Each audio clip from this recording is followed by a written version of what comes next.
You got one life, for crying out loud. You might as well just give it all you got. The Deej, Dan Jourdan. Your daily dose of reality. Your daily dose of the Deej. I can't believe I'm saying this, but I need my daily dose of the Deej.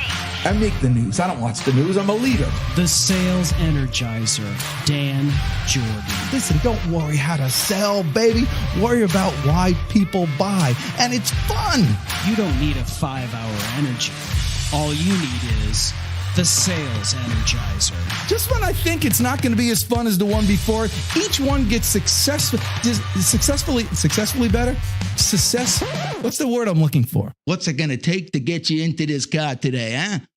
And now, please welcome the Sales Energizer, Dan Jourdan.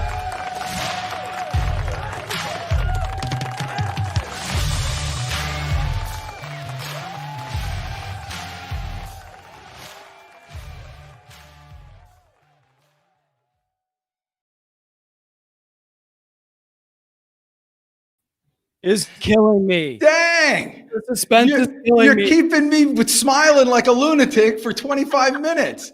My face is hurting already. What do you got going on? That was awesome. We have a chat room that's going nuts. I'm trying to manage that. What's up, Paul? Of course, Paul Mahoney's causing trouble. Well, listen, I'm so glad to be back. I actually took my daughter to college. My wife and I were empty nesters for a little while, and so I said, I'm getting out of here. I went to California for a week, all by myself, no responsibility, no nothing. Quick story. And I really want to get into, because our guest is so dang good. He's got more energy than I have, and it's going to be painful for Chris Stone over there. I feel sorry for you. But here's the thing, and this is how this whole thing came about, and this is almost like a fantasy for me with this guy, because he's just I hesitate to use the word idol, so I won't. But he's just a monster in the industry, and I love this guy. So I was in California, and like my last day, I was visiting with a family friend, and they had little kids like me. When they get to about 6, then I'm too immature. But until, so they had like 3 kids under 6. And when I left, the parent said to me, the dad actually said this to me. He said, hey, thank you, not for playing with the kids, not for doing all. He said, thank you for your energy.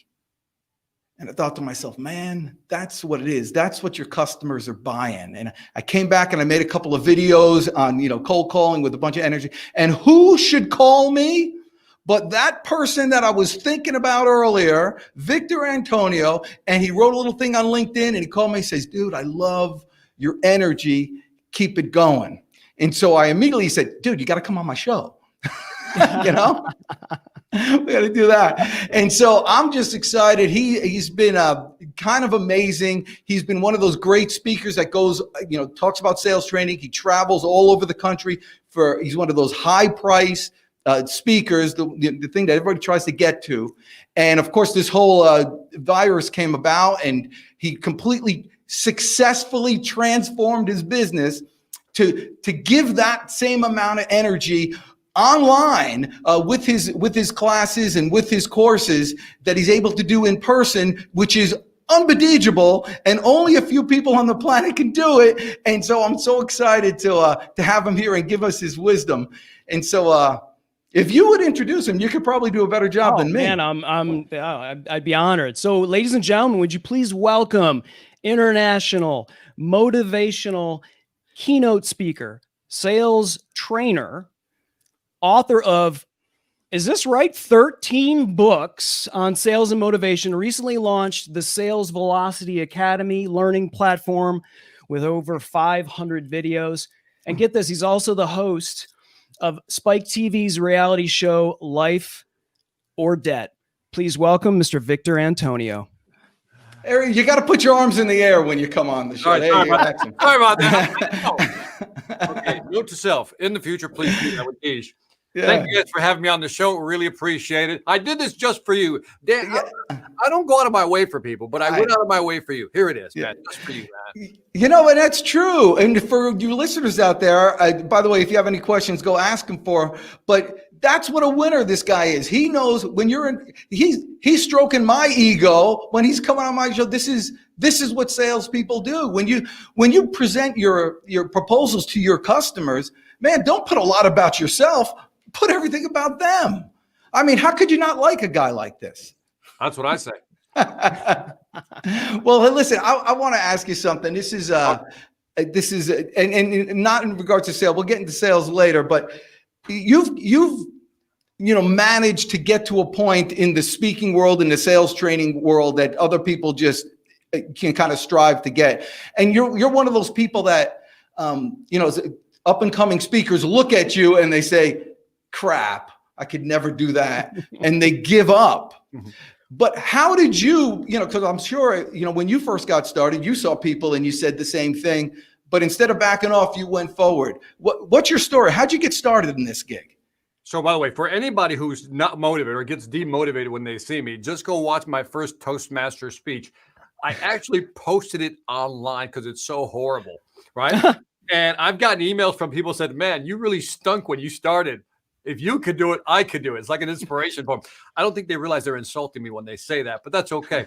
And so what happened was I got into sales. I came from engineering, went into sales. Why? Because I like making more money. And I remember that I had to get better at my presentation skills. The company was giving us these tickets to these seminars at the time. It was called Peak Performance. I was living in Minneapolis. And I remember I was seeing great speakers. And then one day I saw Zig Ziglar. And I'm like, what is that? How does he do that? And just the way he moved on stage, the intonations, everything. So right after that, I joined Toastmasters, which I think is the greatest investment anybody can make. Whether you're going to be a speaker or not, if you're communicating, joining Toastmasters is for me, it was a game changer. It got to the point where any client that would come see our company and wanted a presentation, the bosses always say, who's going to do the pitch? They're like, send in Victor, let him do the pitch. And so that's how I got into, presenting and really just refining my skills. So, and then, fast forward, one day I decided to start my own business. I wanted to do what Zig Ziglar did. I wanted to write books. I wanted to speak and travel the world. And that's actually how I got into speaking. I'm giving you the short version, of course. Well, so have you writing a book now? I mean, you say you got 13. I've finished number 14. It's been done for like 4 months now. It's called, I'm working with 2 titles. Maybe you guys can help me with the title. One is, it's all about upselling. So title 1 is Upselling is the New Prospecting, or Mastering the Upsell. Let me know what you guys think. Love to hear your feedback, but it's done. It's just a matter of launching that. I'm actually working on number 15, which is a follow-up to the Sales Ex Machina book. That one right there, which is about artificial intelligence and how we as salespeople are going to use that in the future. So it's going to build on top of that. So that's where I'm at now. So I got to write. I get this question a lot. Do I read a lot? Yeah. Do I write a lot? Yeah. Do I do a lot of videos? Yeah. One of the game changers for me, I think I may have mentioned this to you, Deej, that I remember it was 2008. And I remember the big boys out there, the big sales trainers out there. I'm not going to mention any names because somebody will get mad if I don't mention their name. But I remember I was starting out. Nobody knew who I was, right? And so I said, how do you do this? And then 2 things crossed my mind. The first thing that crossed my path was Gary Vaynerchuk's book, Crushing It, right? Mm-hmm. And Gary Vaynerchuk was always about, in 2008 in that book, he was all about video, right? That was that book I was reading. And then around that time, I don't know why, but I was reading Sun Tzu, The Art of War. And in there, The Art of War says, attack your enemy where they're weakest. And I realized that in 2008, not a lot of people were doing videos. Not a lot of people were doing it. So I figured I couldn't beat people with publishing. Some people had magazines at the time, syndicated articles. I couldn't win anywhere else. I go, but I can beat them in video. And so that I got on this rhythm of maybe 3 videos a week.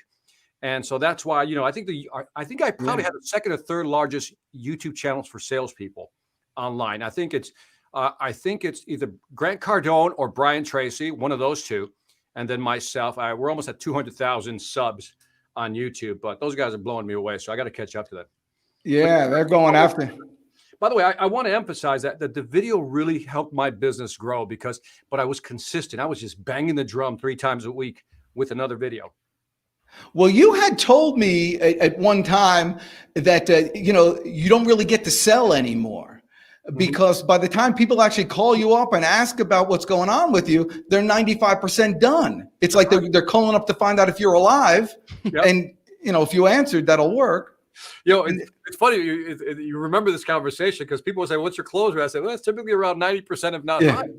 Because I really don't have to sell. It's almost like I just nudge them across the line because look at how we search. Remember when the book, The Challenger Sale, came out? And I think it was around that time people were talking about, buyers at 57% into the buying process. Some people put it at 75. Some people put it at 80, whatever the number is. But we knew one thing. What Google said is people look on average at 10 sources of information before reaching out to a vendor or a supplier, right? And so when people arrive, in other words, text me or email or call me, that means they've already reviewed my information. They're just looking to kind of confirm what they saw on the video or on the website is true when they talk to me on the phone. And then the other thing is price. That's it. That's why I don't close sometimes because I'm way out of their, it's not in their budget. But yeah, I believe today that when people find you, they've already done the research. So if you don't have a great online presence, I think you're handicapping yourself. Well, not even for people that aren't at your level right now, or just getting started in sales, it's the same thing. Even if you're making the outbound call or the outbound connection with them, eventually, if they're mildly interested, they're going to look you up. And, I always tell people it's one thing if they find out you're an axe murderer. Yeah. Not good. Not good. But even worse, what if they find nothing? Yeah, I just finished reading the book. I'm reading, there's 3 books that came out on virtual selling, right? There's the Rain Group, Jeb Blunt's, my man's book. Yeah. And I forgot the third author. I bought the book also. So I'm reading all 3. So I finished the first one by the Rain Group. I just did eeny, meeny, miny, mo, to be honest, not to be just picked. And so in the Rain Group, there's the data point, and I hope I got it right, but this one kind of blew me away, that when you reach out to a buyer, the question is, what percentage of buyers actually search for you on LinkedIn before they call back? And the number, I think, was like 72%. Think about that for a second. So you call me, I got your voicemail, I listen to your value prop, I go, who is this guy? And, and then they go online. So I thought that was pretty incredible. I think the number is 72. You can double check me on that if I'm wrong, but it's up there. Yeah, so Victor, what were the 2 options for your 14th book? It was upselling is the new prospecting, and what was the other option? Mastering the upsell. Mastering the upsell. So upselling strategies. Everyone who is in the chat room, give us your thoughts. Let's help Victor. I literally cannot make up my mind. I'm not even joking. It's not even a game. I got 2 book covers and I'm just staring at them and I get different opinions. But it's all about upselling. There's there's the business philosophy, the why it's important. But then there's 15 different upselling strategies. I go into great detail, puts in some research also on different strategies for upselling. That's the how piece. In other words, very tactical. Yeah, I think that's the perfect one right there. Upselling is the new prospecting in layman's terms. You got to put it. My man, Doug Lehman. Yeah. Doug Lehman, man. You got to put it in layman's terms. Well, so here's the big kicker. Here's the thing. So the whole speaking and training business blew up for some virus that shall not be named, and a lot of people, and I have good friends who just are holed up in their house right now, quivering, just waiting for things to change. You didn't do that. And I think you told me last time we spoke that you're doing just as well, or close to what you were doing when you were out there. And like I said, you have an amazing presence when you're on stage, and you've managed to convert that to your online with sales velocity course and all that. There's a million courses out there. Right.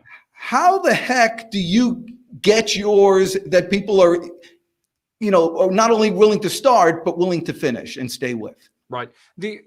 So May 13th, I was in Puerto Rico finishing up literally like a 4-day run for my Puerto Ricans out there, Boricuas, saludos. And so we were doing that. And then I remember a week later, I got back and then lockdown, right? March 20th. I remember that day. And I remember telling my wife, I was like, we're done for the year. I mean, I literally said that, we're done for the year. I said, nuclear winter is coming. And sure enough, the cancellations began to roll in, right? And a lot of speakers will tell you this, trainers and so forth. And so at that moment, I go, okay, that's going to be wiped out. What do we do now? To put this all in perspective, that was about almost like, I'm going to say 80, maybe 90% of my business. So we're almost zeroed out, right? So I'm like, okay. And I'll borrow a phrase from my man, Sam Silverstein, pivot. So immediately I said, all right, what do? We pivot. This studio was not here, back in March. This studio was totally rebuilt. Everything was rebuilt. Everything's redone. The investment was just keep investing to develop that presence. And what's happening now is that we finally accepted that this virtual selling is a new reality. It's going to be part of the tool set that salespeople are going to use. And so I started doing what I've always done, which is create great content. And people always ask me this question: how do you build a channel? How do you build a presence? How do you get people to go on your website? How do you get people to buy your Sales Velocity Academy? You got to keep in mind that today's buyer is much more intelligent than they were, let's say, 10 years ago. We already went through the numbers, how much information they actually consume before reaching out. Tim Reister is part of the, I think, Corporate Visions, great company. And he uses the phrase preference formation. And I've always loved that phrase. And that is that as people are searching for content online, they're forming their preferences, right? Before reaching out. So in other words, it's like when we search for something, we begin to kind of hone in on what we want. So if you're not online, if you don't have an online presence, a quality online presence, people are not going to find you. And if they find you, you better make sure that the content is solid so that when they're forming their preferences, you're at the top of the pile. And so that's how I do it. So I try to create great content. I think I'm a good curator of information. I'm still a student of the game. I like to read, like I said, constantly. There's a lot of great sales trainers out there, so I like to learn from everybody and then use my own personal experience to kind of wrap it up. Yeah, that's it. And if I could just speak as a testimonial for you, what you do, which is dynamite, is that you insert in also your technical training, all sorts of personal stories that keep people interested to know about you. And that's people. I learn more from that. I mean, my son, when he was a little, got blocks of wood, and he got into pen making. He would, turn pens on a little lathe and make these pens and all this stuff. And I found out that you do that too. I do, man. I turn pens, brother. I turn and pens. That kind of makes connections. Before we even got started here, you were talking about your bass playing. That made a connection with Crazy Chris Stone, and he can't relate to anybody. Yes. And so, but those types of things, that's where, that's real sales. People first buy you. They decide. I always tell people, that for sales, people need to like you, and like you first. They like you, they trust you, they believe you. And then they, have a desire to want to do business with you, but they got to like you first. And all those stories that you tell just bring people in so they can relate to you. Dynamite stuff. I think thank you, by the way. Thank you. I think one of the things I've learned early on in my career that I figured this out is that you have to be egoless. The whole thing, your ego is not your amigo. And I think that's where we go wrong in a lot of places when it comes to whether it's social interaction or selling, is that we let our ego get in the way. I have no problem saying I don't know. I have no problem saying I'm sorry. I said, I didn't know that. I have no problem doing that anymore. I don't have any problem sharing the stage, right? I don't have any problems giving the credit where credit's due.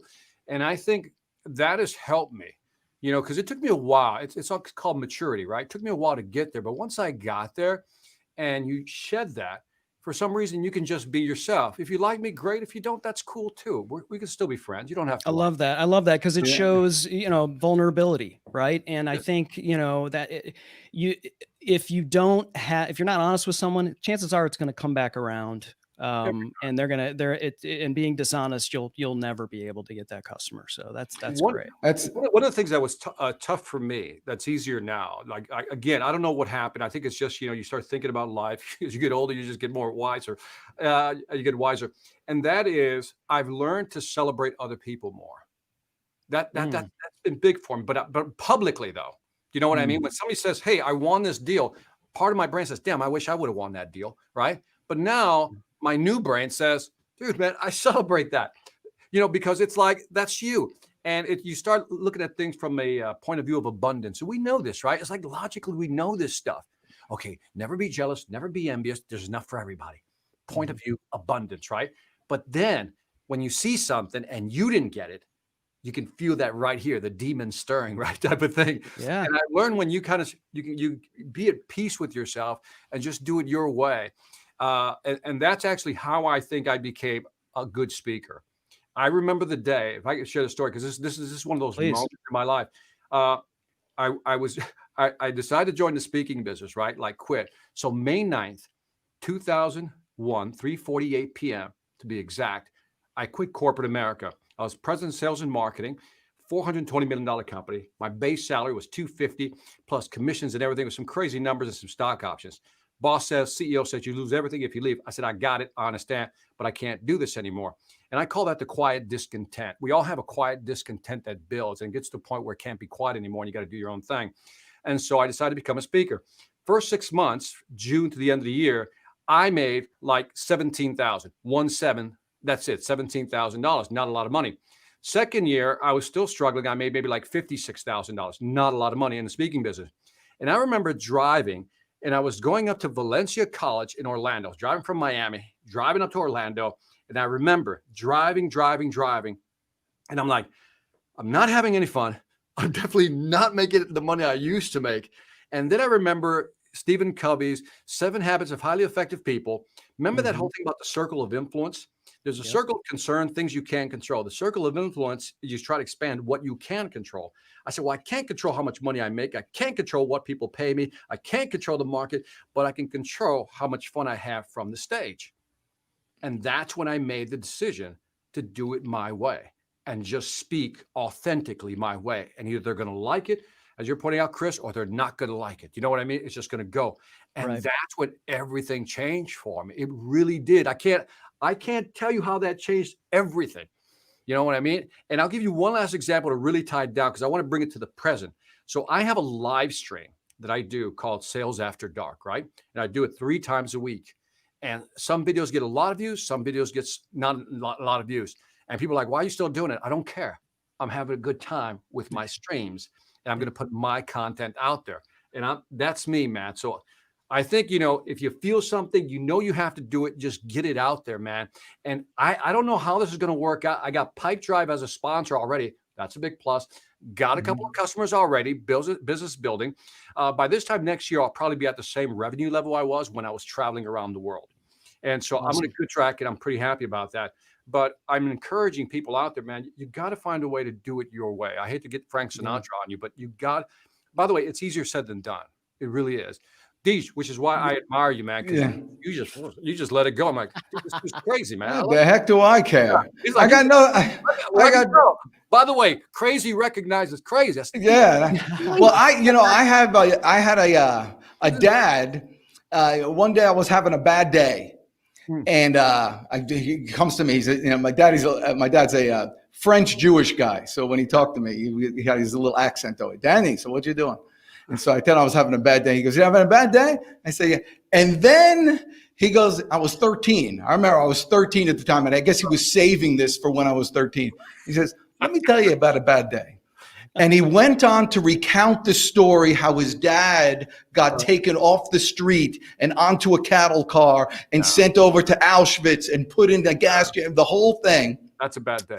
By the end of that whole thing, I'm like, I'm a puddle of jello. I don't know what's going on. I'm looking around like, what's going on? And then he stops and he goes, so tell me about your day again. Yeah. Hit me with that again. He goes, Danny, this is America. On the worst day, they don't throw babies in the air and catch them on pitchforks. This is my dad. Wow. That's hard. By the way, I'm like not so extreme, but my family, when we moved from Puerto Rico, I think my mother had a 3rd grade education. My father had a 5th grade education, spoke 0 English, right? And so my parents were always about the American dream, go to school, get the education, get the job, right? And so, I'm that guy that says, yeah, I love America. Do you know what I mean? When we talk about the American dream, man, it's like I lived it and I'm living it, man. And so I think it's a great country, man. And I think when there's so many opportunities here.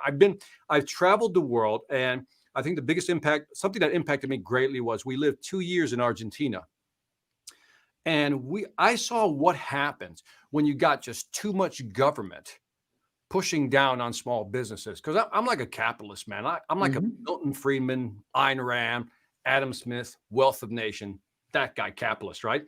And you see when governments strangle small businesses, they can't grow. And I think that to me is something I love about what we have in the U.S. I mean, think about this, man. At any moment you can go, I think I'll start a business. Boom! That's exactly it. Do that. Let's do that. So anyway, And what's the definition of a business, Chris Stone? What's the definition of a business?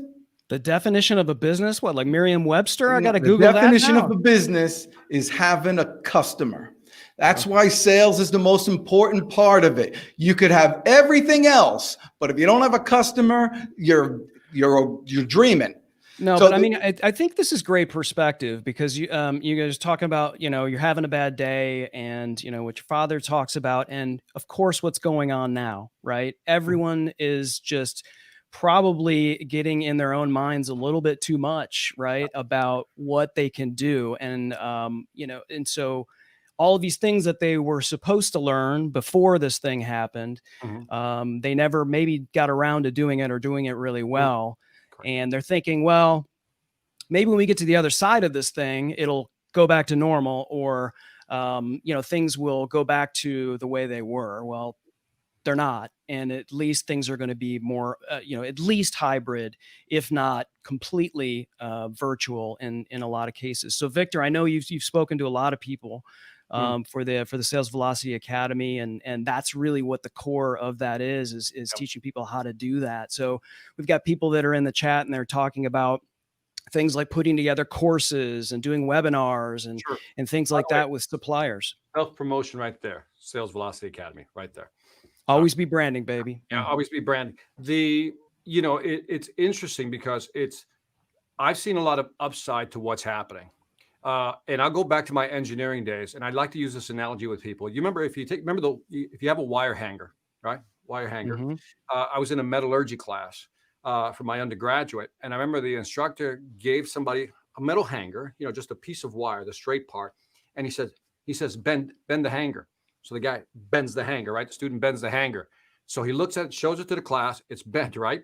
And then he says, now bend it back the way it was. Now, if you saw, if I could just do the graphic here, when he bent the hanger, obviously he bent it, but that little hump you couldn't get rid of that little hump in the middle right there.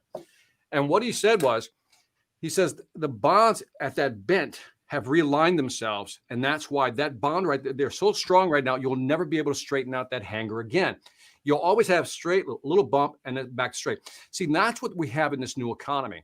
See, we've bent the hanger. We're not going to go back to normal. It's going to be a straight line. It's not going to be a straight wire anymore. So we've put a kink in the hanger, right?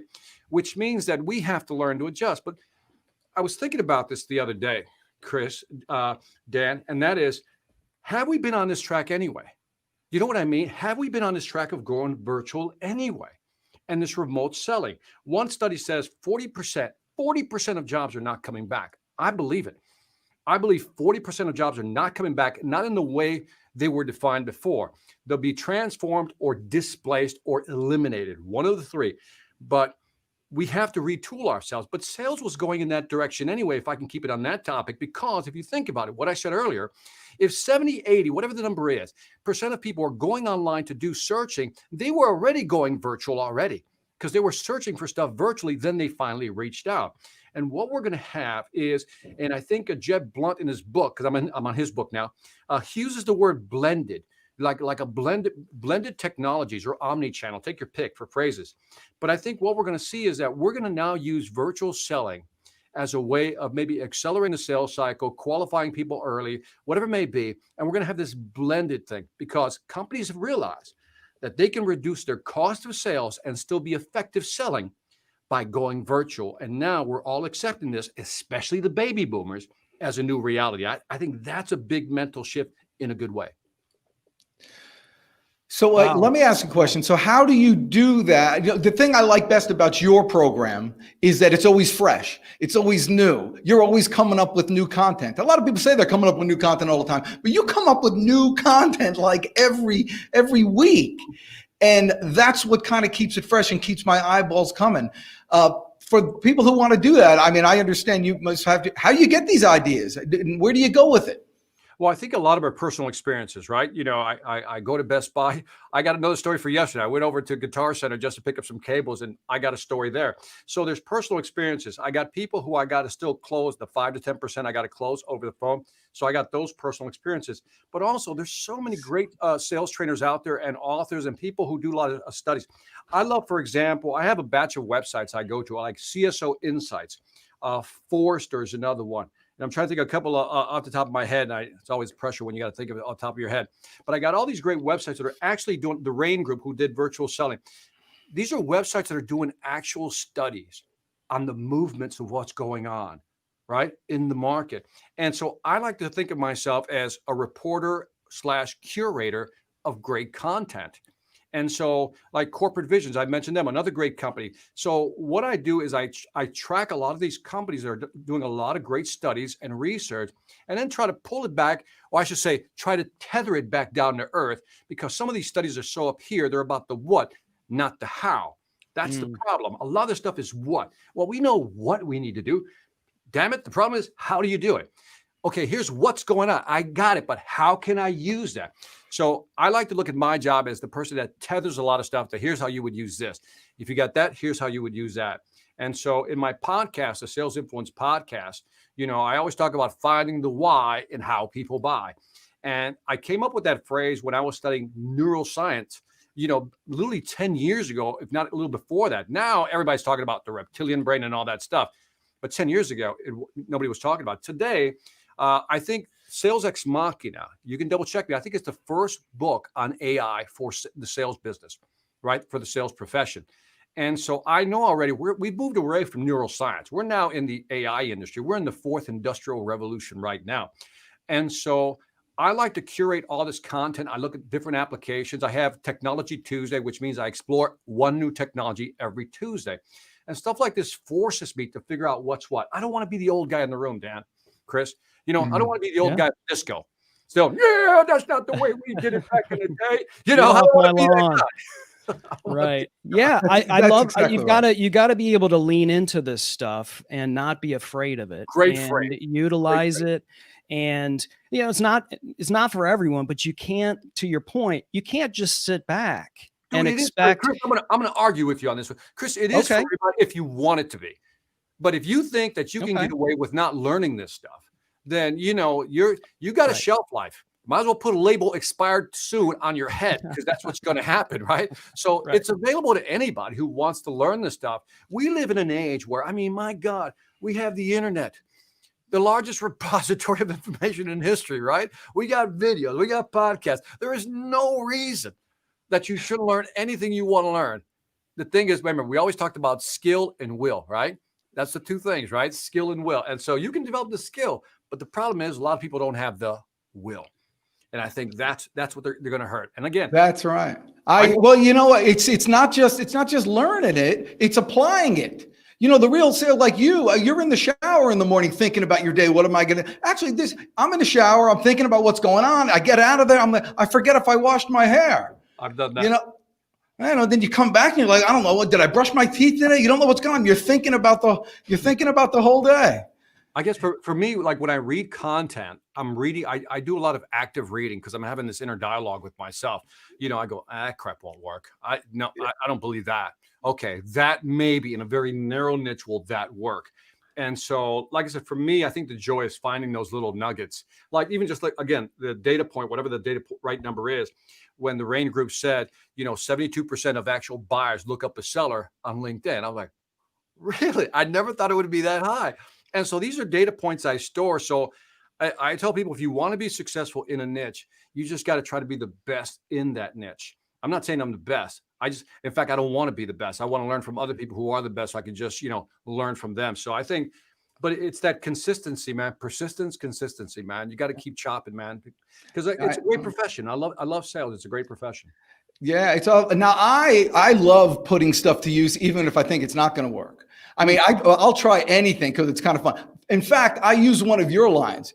Victor Antonio, by the way, has the world's best, let me think about it, overcoming objection. That's right. It works every time. By the way, that's my formula. Anybody else who uses it copied it from. Yes, it's so good, and it's become him, because even when he was talking about it's the skill or the will, that's very similar to what you use for the. Now most people, when they say they want to think about it, they say you. Well, actually, why don't you give it to us? Somebody says, "Let me think about it." Yeah, let me say. Listen, I'd like your product, Victor. I need to think about it. Dan, when somebody tells me they need to think about it, it's either because they're not interested or they're interested but not sure. Which one is it? Giving you the short version. Interested but not sure. I get that. And when people say they're interested, which I'm glad you're interested, they're usually not, they're concerned about three things. The first one is, do you see the product as a fit? Based on what I've shown you, do you see the product as a fit? You'll go, Yeah. yeah. By the way, if it's a fit, is there something in the functionality of features that we miss, something that we don't have that you want? No, that's all fine. Well, if it is a fit, and it has the functionality, then the third has to be what? The finance. Is that it? Now, here's what's interesting. Here's what's not in the audio. By the way, there's an update. There's a version 2.0 now. Oh, really? Here we go. Remember, I use the 3 F's: fit, feature, function, and then finance, right? Right. They still say, no, it's not the money. I have the money. And I'm going to give credit to where credit's due. A friend of mine named Hal Coleman said, Victor, there's a 4th F. I said, what's the 4th F? And he says, fear. And he said, they don't trust you. And I was like, oh, I like that. Let me write that one down. So I had to update that video. So that right there tells you a lot. If it's a fit, you have all the features and it isn't the money, something you did in your presentation didn't make them feel comfortable, because it's all about certainty and anxiety. I'm doing it again, right? Certainty and anxiety. Our job is to increase certainty, reduce anxiety. You see how money that is? People don't realize that. Hands up makes you welcoming. He doesn't do the hands down. He's not pushing people away. I mean, that stuff is just scientific and magic. By the way, I mean, if you look at the phrase, it's either you're not interested, hand down. Yeah. Right? Or you're interested, and then the head goes that way, or you're simply not sure. Which one is it? And you see, practice, drill, rehearse. Practice, drill, rehearse. No matter what I would say, he's heard it a million. He knows. He actually is not even listening to anything I'm saying. He's just going to the next thing. He's just right. It's just perfect money. That's skill. So so that's something that you learn. Now people learn that once on your sales velocity. Right. Okay, and they keep going. They go there once. Why should they keep watching it again? I mean, how does your product work? Because I think it's money. You need to give me an affiliate link to this thing. I need to start selling it. Affiliate link, but if I do, I'll give you one. What I love about the Sales Velocity Academy, it's like, if you like the way I talk, then that's what you get. One of the things I made it a point to do is not inject a lot of fluff, right? I'm not going to sit there and talk, well, what we're going to do today is talk about strategic deployments in the sales field to see what type of initiatives we can actually do. People don't want to hear that. They're like, Victor, get to the point. And so what I try to do is just chop and give them meat. And so, by the way, a new series we just launched, I think about a week and a half ago, something called Fast Courses, Fast Class. A fast class is me giving you a full class on one subject in 10 to 15 minutes, no more than 15 minutes, because the short attention spans are there. Yeah. And so the content I have, I think, is it's lean, man. If it was meat, it would be like zero fat, man. It's just like lean, man. And so I think that's what people want, and that's what I put in there. And there's so many things to talk about in sales. People go, well, Victor, you got over 500 videos just on the Sales Velocity Academy. How is it possible that you can create more content? Because the game of sales is changing. There's so many nuances to selling that it takes practice. And again, I think this is probably the only profession that if you knew how to do it, it doesn't matter where you live, you'll always have a job. That is exactly right. And you can go from zero. It's creating something from nothing. That's what's great about the industry. You can go from zero to sky's the limit. The world is your oyster. I mean, even a guy like you has a TV show. For our prep, we looked up your TV show and everything. It was great. We even got your jingle and everything. Go ahead and play it. Oh, yeah. Let me pull up the jingle. Oh, here it is. Well, if your sales team sucks and you don't know what to do, call Deej, 678-910-9912. Call Deej, 678-910-9912. That was the wrong one. Oh, well, people in the chat, they wanted to hear it again. Yeah. All right. Well done. Okay. By the way, so Life or Debt is a show, and I'm going to tie it into sales. Why this is important? Because I realized that show, even though it's a finance show, by the way, for those of you who don't know what the show is, it's on Spike TV, now Paramount Networks. And what I do is I go in there and work with a family who's struggling financially. And I spend 5 days with them, and then I give them all the tools, strategies to get out of the hole, so to speak, or at least begin to get out of the hole, come back in 90 days and see how they're doing. And I give them all the resources. You need a lawyer? I got one. You need a foreclosure lawyer? I got one. You need somebody to market your company to help you build your business? I got one. I got friends. The guy that coached me, by the way, kind of mentored me, and I use him as a guy, was John Taffer, Bar Rescue. Him. Oh, yeah. Super nice guy, by the way. Super nice guy. And so one of the things I realized is that you had to sell people on the idea that it was possible to get out of debt. You had to sell people on the idea, but here was the crux. Here's the one thing that just applied to sales like hand in glove. And that is, when I did the first episode, we're like, come on, man, we can do this. We can get you out of this hole. We can, it was very motivational, very inspirational, if not aspirational, right? And then I was working with a director. His name was, Tim Warren, who did John Taffer's Bar Rescue, I think season 1. And I remember Tim, he says, Victor, I know you're just starting. I've been in the business a while. May I suggest something? He said, don't be nice to them. He said, they're not going to change. He says, you got to make them feel the pain. And I said, what?